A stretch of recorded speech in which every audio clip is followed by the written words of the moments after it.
자, 외투 한번 봅시다. 자, 오른쪽 제재연구에 있어 소설, 성격은 사회 비판적이다 라고 나와 있고요. 그 다음 풍자적, 그 다음 사실적이라고 등장했고요. 주제는 고압적, 권위적인 러시아 관료 사회에 대한 비판이다 라고 봐주시면 되겠네요. 주인공이 처한 상황을 전지적 시점에서 사실적으로 서술, 당대 러시아 사회의 권위적인 관료 사회의 모습을 비판하고 있다. 자, 요게 출제 포인트가 되겠지. 바로 그 부분 비판. 비판 같은 거 주고요. 여기에서 시조 같은 거 주는 거야, 시조. 비판 같지 않은데 비판인 시조가 있어요. 덱들의 동란지사오. 묘시조가 있으니까 반드시 체크해 놔야 돼. 이해 갔지? 그 다음 상징적 소재를 활용했다. 이것도 기억해 줘야 되겠네. 상징적 소재. 여기서는 가장 대표적인 게 그렇죠. 외투겠지. 외투. 됐습니까? 그럼 이 외투를 통해서 어떤 부분들을 드러내고 있는지 외투 말고 상징적 소재가 더 있긴 한데 우선은 차분하게 하나하나 살펴보면서 정리를 한번 해봅시다. 자, 소설이니까 앞부분에 줄거리 나와 있고요. 줄거리. 주인공 아카키 예비치는 이라고 주인공의 이름을 나타낸 것 같은데 자, 페이지 301쪽으로 한번 넘어가 봅니다. 그러면 아카키 아들 아카키라는 의미 이렇게 나와 있는데 이 부분이 탄생부터 고유한 존재감을 부여받지 못하고 하찮은 존재로 태어났다. 아카키 아들 아카키라는 말을 썼으니 이름이라는 건 정체성을 나타내는 거거든요. 자기 존재감 이런 것들이 드러나는 거예요. 그래서 우리가 이 정체성이 드러나야 되는데 나중에 참고로 수필 중에서 명명철학이라는 게 있어요. 명명철학. 이름이 갖고 있는 어떤 힘과도 같아요. 어쨌든 탄생부터 고유한 존재감을 부여하지 못하고 하찮은 존재로 태어났음을 드러내는 게 아카키 예비치라는 이름이래요. 자, 하급 관리로 자, 아까 우리가 주제 읽어봤지만 러시아에서는 관료사회예요. 관료사회.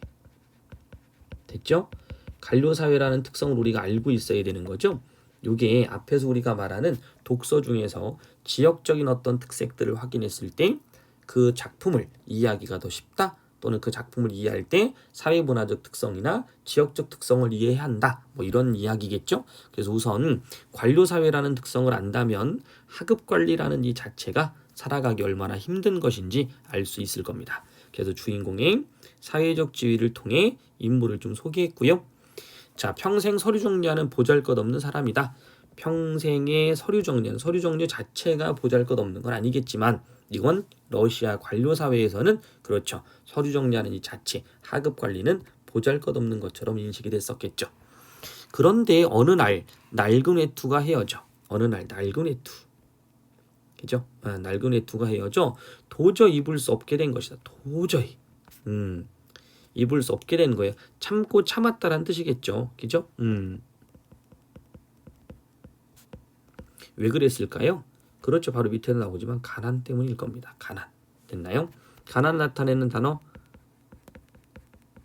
삼순구식 이런 단어 있죠. 자, 페테르부르크의 추운 겨울을 나기 위해서는 외투가 필수품이다. 나오죠. 페테르부르크가 얼마나 추운지 사건이 발단이 되는 러시아의 날씨입니다. 자, 추운 겨울을 나기 위해서는 외투가 필수품이다. 형편이 어려웠던 그는 그 3인치 돈을 아껴 겨우 새 외투를 마련한다. 자, 이제 소설을 읽을 때 이런 부분들을 좀 여러분들이 같이 한번 읽어주시면 나중에 이제 우리 수능할 때 중요한 거예요. 이런 것들을 좀 읽어주신다면 작품을 이해하는 데 도움이 좀 더 많이 될 거예요. 자, 그 다음 갑시다. 겨우 새 외투를 마련한다. 하지만 새 외투를 처음 입은 날 불행하게도 강도에게 외투를 빼앗긴다. 사건의 시작이네요. 그죠? 그래서 겨우겨우 산 외투를 어떻게 했어요? 강도에게 빼앗기고 말았습니다. 불행하게도 사건을 얘기해줬네요. 자, 앞부분에 줄거리 나왔고요. 이제 절정 부분 한번 읽으면서 정리를 한번 해봅시다. 그날 온종일 아카키 예비치는 관청에 나타나지 않았다. 난생 처음 있는 일이었다. 난생 처음 한 번도 그런 적이 없는 거죠. 그러니까 앞에 외투를 빼앗겼다라는 것이 굉장한 충격이었다라는 걸 알려주고요. 그 다음에 인물이 얼마나 성실했는지 이것도 알려주고 있는 거죠. 그래서 성실한 성격 안에 이런 일이 벌어졌을 때 그저 주인공이 겪어야 되는 어떤 비참함 이런 것들을 극대화시켜놨네요. 다음 날 그는 창백해진 모습으로 서사적 전개 시간의 흐름이네요. 그죠? 그는 창박해진 모습으로 더더욱 초라해 보이는 헌 외투를 더더욱 초라해 보이는 왜요? 그렇죠. 앞에 요 사건이 있었으니까. 됐죠? 요 사건 때문에 더욱 초라해 보이는 그런 모습일 겁니다. 그리고 사회적 신분의 차이를 드러내는 오투, 헌 외투의 모습. 입고 출근했다. 외투 강도 이야기에 기회를 놓칠세라 그를 비웃는 사람들도 있었지만 많은 사람들은 그를 동정했다. 자, 비웃는 사람도 있었어요. 그런데 많은 사람들은 또 그를 동정했어요. 됐죠? 연민 동정이 나타난 19세기 러시아 사회의 면모로 일반화시킨다라는 거, 요건 좀 문제가 있죠. 문제 좀 가끔 나와요. 그래서 한번 체크해 주세요. 이때 당시 사회는 요 까먹으시면 안 돼요. 관료 사회라는 거. 됐죠? 그럼 많은 사람들이 그를 동정했대요. 근데 많은 사람들이 어떤 사람들일까? 그를 위해 모금을 하자는 의견도 있었다. 그러나 국장의 초상화를 주문하고 부장이 아는 사람이 썼다는 무슨 책임가를 사야 했다. 자, 국장의 초상화를 주문하고 국장의 초상화? 그걸 내가 뭐 굳이 주문해야 될까? 부장이 아는 사람이 썼다는 무슨 책임가를 사야 했대요. 됐죠? 그런 일에 주머니가 가벼워지는 관리들인지라 모은 돈은 푼돈에 불과했다. 됐습니까? 그런 일에 주머니가 가벼워지는 관리들이에요. 그러니까 돈이 많이 없다라는 거잖아요. 많은 사람들이 그를 동정했는데 그죠? 이 사람들은 주머니가 가벼워지는 사람들이에요.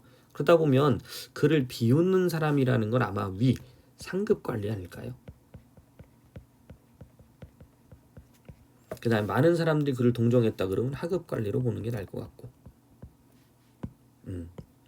하급 관리. 자, 이런 것들은 좀 더 학교에서 한번 여쭤보시는 게 좋을 겁니다. 그래서 소설 같은 경우는 지칭하는 대상들이 서로 좀 다를 수는 있어요. 근데 여기 나와 있는 문맥을 본다면 그렇죠. 그런 부분들을 좀 한번 확인해 볼 수 있을 것 같기는 해요. 그죠? 자, 그 다음 부장이 아는 사람이 썼다는 무슨 책임가를 사야했다. 그러니까 부정부패가 만연한 러시아 관료사회. 아첨하는 거야, 아첨. 됐죠. 그러니까 요거는 어쩔 수 없는 것 같아요. 이게 뭐 어떤 특정한 부류라기 하기보다는 위에서부터 아래로 이렇게 쭉 오다 보니까 제일 낮은 하급 관리가 제일 고통스럽겠죠. 됐나요? 위로 올라갈수록 이제 아부도 잘 해야 되고 돈도 많이 써야 되고 뭐 이런 상황일 겁니다. 자, 그중 누군가가 동정심에 이끌려 적어도 그를 도울 수 있는 충고라도 한마디 하겠다며 경찰서장에게는 가지 않는 것이 좋다. 경찰서장이 상부에 실적을 올리려고 어떻게 해서든 외투는 찾아내겠지만 만약 필요한 법적 서류를 갖추지 못한다면 외투는 찾지 못하고 경찰서에 그대로 방치될 수 있다. 요거는 여러분들 잘 읽으셔야 되는데 밑에 구절이 없으면 참 읽기가 어려워요. 실적을 올려야 돼. 실적을. 됐죠. 실적을 올려야 되는데 이 실적을 올릴 때 그 증거가 바로 서류들일 거예요. 법적 서류들. 됐죠. 그래서 인정받으려면 이 법적 서류들이 있어야 되는데 그걸 갖추지 못한다면 외투는 찾지도 못하고 경찰서에 그대로 방치될 수도 있다라는 거죠. 됐죠. 그래서 이거는 위에 나와 있지만 절차를 중시하는 거예요. 절차. 그러니 차라리 누군가 고위층 인사를 찾아가서 급히 손을 쓰도록 하면, 자, 고위층 인사를 찾아가서 급히 손을 쓰도록 한다면 일이 잘 해결될 거라고 권했다라는 부분이죠. 자, 어떻게 본다면 이게 정석일 거예요. 그죠? 그러니까 쉽게 뭐 경찰한테 신고해 찾게 하는 게 정석이겠죠? 그죠? 그런데 그런 방향으로 하게 되면 문제가 있다는 거고요. 그래서 고위층을 찾아가는 게 맞다. 비리죠, 비리. 할 수 없이 아카키 예비치는 고위층 인사를 찾아가 보기로 했다. 그 고위층 인사가 어떤 직책에 무슨 일 하는 사람인지는 아직 밝혀지지 않았다. 뭔가 좀 불안하죠? 어떤 사람인지 모르고 찾아가는 거 보니까. 그죠? 좀 불안한 것 같아요. 이렇게. 자, 그 다음 갑시다. 뒤쪽에 나와 있는 거는 여러분들이 한번 좀 읽어보시면 좋고요. 외양 묘사 이런 것들. 초라 모양을 하고 다닌다. 외양이 있다는 거 좀 알아두시고요. 요거 기억하셔야 돼요. 소심하고 유약한 소시민의 전형이다 라는 거 까먹으시면 안 돼요. 됐죠? 그 다음에 동료들의 조언에 들어간 러시아 사회 일면 옆에도 잠깐 써놨습니다. 한번 확인하세요. 여기 러시아의 사회문화적 특성 이 부분. 자, 그 다음 밑에 볼게요. 실질적 문제 해결보다는 허례허식, 그렇죠. 허례허식, 요식행위를 중시한다 라는 거 봐주시고요. 부정부패와 청탁이 만연해 있다. 만연이란 단어도 꼭 찾아주셔야 되고요. 됐습니까? 자, 넘어가서 절정. 얼마 전까지만 해도 그냥 별 볼 일 없는 자리에 있다가 바로 최근에 중요 인사가 되었다는 것만은 알 필요가 있다. 아울러 지금 그의 지역 역시 다른 중요한 자리에 비하면 덜 중요한 지위라고 할 수 있었다. 뭐 다른 정보는 중요한 것 같진 않은 것 같아요. 그죠? 바로 뭡니까? 그렇죠. 중요 인사가 되었다는 것만은 알 필요가 있다고 그랬으니까 요 지위, 요 자체가 또 어쨌든 중요한 요소 포인트가 되는 거죠. 자, 그런데 아울러 지금 그 지위 역시 다른 중요한 자리에 비하면 덜 중요한 지위예요. 뭔가 좀 불안합니다.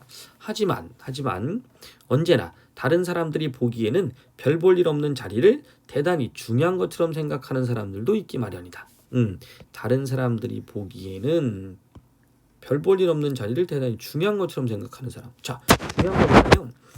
중요한 인사가 되었다는 것만 알 필요가 있는데, 그런데 지금 그의 지위 역시 다른 중요한 자리에 비하면 덜 중요한 지위죠. 그러니까 자기 입장에서 본다면 그게 굉장히 중요한 지위일 수 있지만 요 관리 자체가 이렇게 쭉 나뉘어져 있잖아요. 그죠? 그러다 보니까 이 관료사의 어떤 특성들을 드러내고 있는 것 같아요. 그죠? 자, 그 다음 어쨌든 그는 자신의 중요성을 강화하기, 그렇죠. 자신의 중요성을 막 밝혀야 돼요. 그게 과시죠, 과시. 그죠? 여러 가지 수단을 동원했다. 예를 들자면 자신이 출근할 때 부하 관리들이 층계까지나 맞도록 한다든지, 이런 거 번호 다 붙어 있어요. 자신을 만나러 오는 사람은 아무도 직접 방으로 들어오지 못하게 하고 반드시 누구를 통해 경비원을 통하도록 14급은 12급에게, 12급 9급이나 아니면 다른 관등에게 각각 보고하여 그 끝에 자신에게 보고가 들어오도록 하는 것이다. 다 권위적인 성격이죠. 관료체계예요, 이런 것들이. 그런 식으로 신성한 러시아 땅에서 이미 무엇이든 모방하는 병이 만연하다 보니 널리 퍼졌다.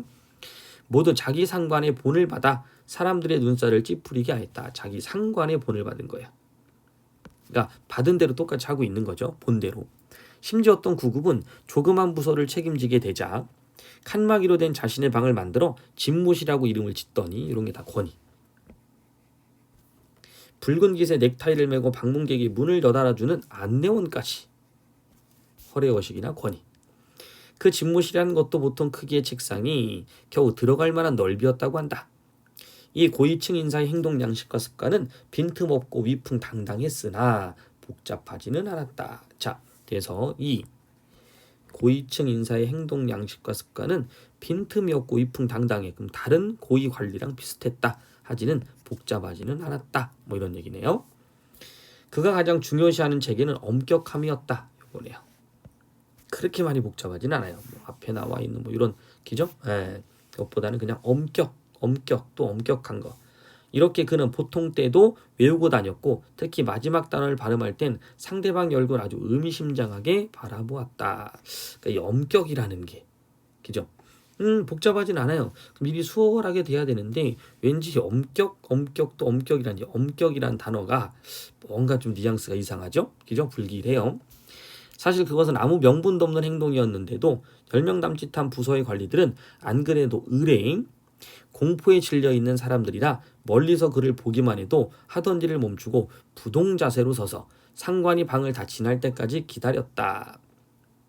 아랫사람들과 일상적인 대화에서도 역시 엄격함이 드러나 거의 3마디 이상 이어지지 않았다. 자, 이런 부분들이 엄격한 모습을 드러내는 그런 이야기겠네요. 어떻게 감히 이럴 수 있나? 누구와 이야기하고 있는지 알고나 있나? 누구 앞인지 아느냐 말일세. 굉장히 권위적이고 고압적이고 엄격한 성격이라는 것을 간접적 제시를 통해 드러내고 있습니다. 하지만 그도 마음은 선량하여 동료들에게는 친절하고 좋은 사람이었어요. 장관이라는 직위가 그를 완전히 바꿔. 참고로 이거 알아두세요. 완장이라는 소설이 있습니다. 기출문제입니다. 꼭 확인해 두셔야 돼요. 장관직을 얻게 된 다음부터 그는 혼란에 빠져 갈팡질팡하더니 어떻게 처신해야 될지 완전히 알지 못했다. 자, 처음에는 관료로서의 어떤 모습을 못 갖췄던 거네요. 비슷한 지위의 사람들 사이에서는 여전히 점잖고 예의 바르게 행동했으며 그때까지는 그럼 어땠을까요? 권위가 좀 덜했다고 봐야 되겠네요. 대부분은 현명하게 처신했다. 하지만 한 직급이라도 자신보다 아래인 사람들과 함께 자리에서는 아주 졸렬한 정도로 단순해졌다. 아, 나온다 이제. 그죠? 비슷한 지위의 사람들 사이에서는 어때요? 여전히 점잖고 예의 바르게 행동. 대부분 현명하게 처신. 하지만 한 직급이나 낮으면 그 권위를 막 세우는 거죠.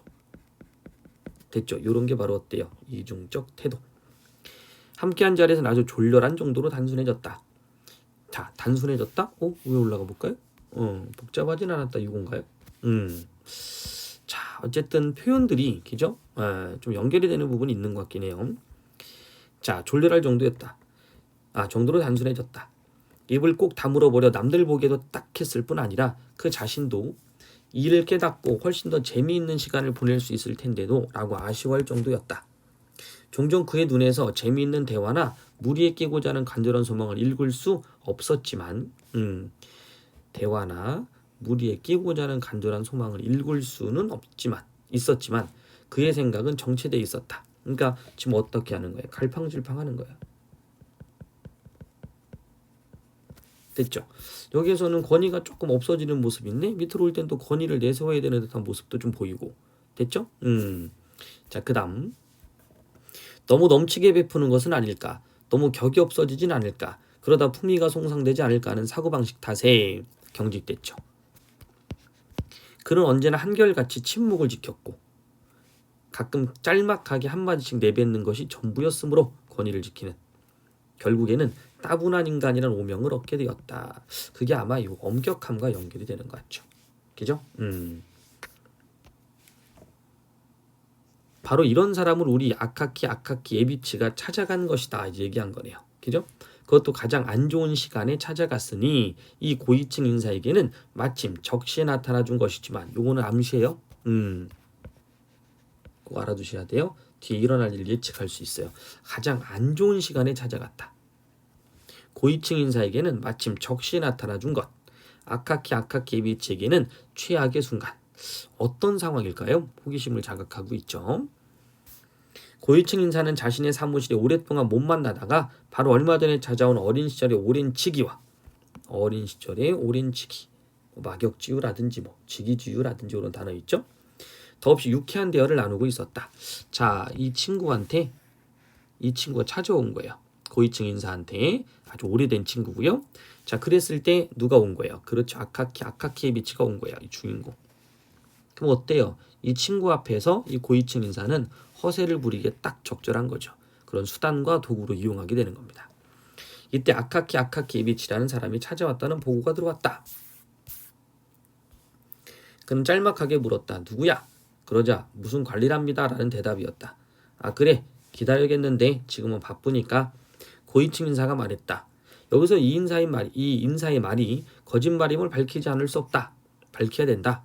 그는 이미 친구와 장시간 여러 이야기를 나누었고 이미 한참을 아무 말 없이 있다가 그저 서로의 넓적다리를 툭툭 치며 그렇게 됐군. 이반 아브라모비치 혹은 그러게 스체판 바를라모비치라고 입을 떼는 것이 고작이었다. 그러니까 바쁜 거? 아닌 거죠. 하지만 그럼에도 찾아온 관리를 기다리게 함으로써 관직을 떠나 오랫동안 시골에 묻혀있던 친구에게 자신을 만나러 온 관리를 얼마나 오래 현관에 세워둘 수 있는가를 과시하고 싶었던 것이다. 이런 거네요. 됐죠? 마침내 잡담을 실컷 하고 실컷 한 다음에 흡족한 기분으로 한차빔을 다물고 있다가 등이 젖혀지는 안락한 의자에서 담배까지 피운 다음에 이런 것들이 이제 고위층의 사회적 지위를 드러내는 그런 모습이고요. 이런 것도 거만함 이런 것들이겠죠. 자, 마치 갑자기 생각나기라도 한 듯이 문가에 보고서를 들고 서 있는 비서에게 말했다. 그래, 거기 관리 하나가 기다리는 것 같은데 들어와도 좋다고 하게. 아카키 에비치의 겸손해 보이는 외모와 낡은 제복을 발견한 고위층 인사는 느닷없이 그를 향해 고개를 돌리며 말했다. 무슨 일인가? 현직이와 장관직을 얻기 일주일 전부터 방에 혼자 거울을 보고 일부러 연습하여 익혀놓은 딱딱 끊어지는 정확한 음성이었다. 뭐예요? 그렇죠. 혼자 거울을 보고 연습했던 거예요. 위선적인 모습이죠. 아카키 에비치는 미리 어느 정도 겁을 먹고 최선을 다해 언변이 닿는 대로 평소보다 더 자주 절을 섞어가며 완전히 새것인 외투를 무지막지하게 강탈당하게 된 경위를 설명하였다. 총감이나 다른 누군가가 외투를 찾아주도록 청혼을 좀 해주십사 찾아왔다고 말했다. 사정을 한 거죠. 장관은 왠지 모르게 그 같은 친숙한 태도가 버르장머리 없이 느껴졌다. 이거 뭐 한 거예요? 권위를 또 내세우려고 하는 거예요. 기관, 도대체 뭐 하는 사람이요? 그는 띄엄띄엄 말을 이었다. 절차도 모르나? 어디에 들른 거요? 이를 어떻게 처리해야 되는지 몰라? 그런 일이란 먼저 관공서에 문서로 제출했어야지. 그러면 관공서에서 계장과 부장을 거쳐서 다시 비서한테 전달이 될 테고 그 다음 비서가 내게 보고할 텐데 갑자기 위계 요 얘기하고 있는 거죠. 그 이유는 뭐 때문에? 그렇죠. 앞에 버르장머리 없게 느껴졌다. 하지만 아카키 에비치는 겨우 그나마 얼마 되지도 않은 정신을 수습하려고 애쓰며 말했다. 그때 그는 땀이 무섭게 흐르는 것을 느꼈다. 각하께 감히 폐를 끼치고자 결심한 것은 사실 그 비서라는 사람들은 좀 믿을 수가 없어서 무엇이 어째고 어째 고위층 인사가 말했다. 어디서 그런 정신 상태를 갖게 됐나? 그런 생각은 대체 어디서 나온 거야 젊은이? 이렇게 넘어갈게요. 젊은이가 상관이나 윗사람에게 이렇게 난폭하게 굴다니. 자, 보이나요? 요거 좀 잘 알아두셔야 돼요. 낮잡아 보는 태도예요. 뒤에서 다시 얘기할게요. 아마 이 고위층 인사는 아카키 에비치가 이미 50줄에 들어섰다는 것을 눈치 못 챈 것 같았다. 그러니까 만일 상대적으로 젊은이라고 부릴 수 있다 해도 그것은 그가 70살 먹은 노인과 비교될 때 뿐이었던 것이다. 그래서 여기 관등으로만 사람을 대하고 판단한다. 나이 같은 거 예의 없다라는 거죠. 지금 얘기하는 사람이 누구인지 아나? 누구 앞인지 아느냐고 도대체 알기나 해? 알기나 하냔 말일세. 대답해봐. 뭐 윽박지르고 있는 거죠. 권위적인 거예요. 이 순간 그는 발을 구르며 아카키 에비치가 아닌 다른 사람이라도 무서워할 정도로 언성을 높였다. 아카키 에비치는 넋이 나간 사람처럼 비틀거렸고 몸이 떨려 제대로 서 있을 수조차 없었다. 만일 경비원이 달려와 그를 부축하지 않았더라면 아마 그 자리에서 쓰러졌을 것이다. 그는 거의 움직이지 못하는 지경이 되어 실려나갔다. 기대 이상의 효과에 만족한 고위층 인사는 아주 싸가지 없죠. 못됐죠. 자신의 말 한마디로 사람의 정신까지 빼놓을 수 있다는 생각에 완전히 도취하여 견들로 친구의 반응을 또 살폈다. 자신의 친구도차 어쩔 줄 모르고 공포감마저 느끼기 시작한 것을 보고 그는 또 한 번 만족했다. 친구에게조차까지. 그지? 러시아의 관료 사이가 좀 대단했던 것 같아요. 그죠? 지금은 아니지만. 그래서 이 주인공 아카키하고 달린 거 아까 맨 처음 얘기했던 거 기억해 주셔야 돼요. 자, 그 다음에 넘어갑시다. 어떻게 계단을 내려와 밖으로 나왔는지 아카키 에비치는 하나도 기억할 수 없었다. 자, 뭐 정신 나간 거죠. 혼비백산한 거지 뭐. 그는 아무 소리도 듣지 못했다. 장관에게, 그것도 다른 관청에 있는 사람에게 그렇게 호되게 혼난 것은 평생 처음이었다. 그는 입을 벌린 채 거리에 쌩쌩 몰아치는 눈보라 속을 걸었다. 앞에 있었던 충격 때문이죠. 페테르부르크의 흔한 바람은 골목마다 온통 사방에 불어왔다. 순식간에 그의 목에 후두염이 생겼다. 집에 돌아왔을 때는 말 한마디 할 힘도 없었다. 이거는 뭐 정신적인 것도 있지만 신체적인 것도 같이 영향을 받는 거예요. 그래서 이런 어떤 정신적 충격을 받으면 뭐 신체적 충격하고도 또 연결이 되죠. 그죠? 가끔 우리 TV 같은데 드라마 같은데 보면 남녀가 이별했을 때 뭐 남녀 이별 뭐 이런 것도 있지만 뭐라고 해야 될까요? 뭐 부모를 찾던 어떤 사람이 그죠? 부모님을 찾지 못한다는 절망에 빠졌을 때 그날 장면은 밖에 막 비가 내리고 갑자기 침대에서 어때 이렇게 누워갖고 막 땀을 삐질삐질 흘리면서 막 흘리고 있죠. 됐죠? 근데 이 사람과 거리를 좀 멀고 얘를 싸가지 없다고 생각했던 여인이 이 모습을 보고 불쌍하다고 생각하면 이렇게 연결되는 뭐 이런 드라마들 그럴 때 이게 바로 정신적 충격인데 지금 그런 정신적 충격을 받은 겁니다. 그래서 후두염의 원인은 신체적 물리적인 어떤 원인이에요. 자, 그 다음 집에 돌아왔을 때는 말 한마디 못할 정도 침대에 쓰러졌다. 당연한 질책이 때로는 얼마나 엄청난 위력을 발휘하기도 하는지. 그 다음날 그는 심한 고열에 시달렸다. 페테르부르크의 가혹한 날씨 때문인지 병은 예상보다 빠르게 진행되었다. 이게 직접 조건이 까먹으면 큰일 납니다. 의사가 불려와 맥을 짚었을 때는 이미 손을 써볼 수 없게 악화된 상황이었다. 의사는 환자가 의료 혜택도 받아보지 못하고 방치되어서는 안 되겠다는 생각에 찜질을 처방했을 뿐이었다.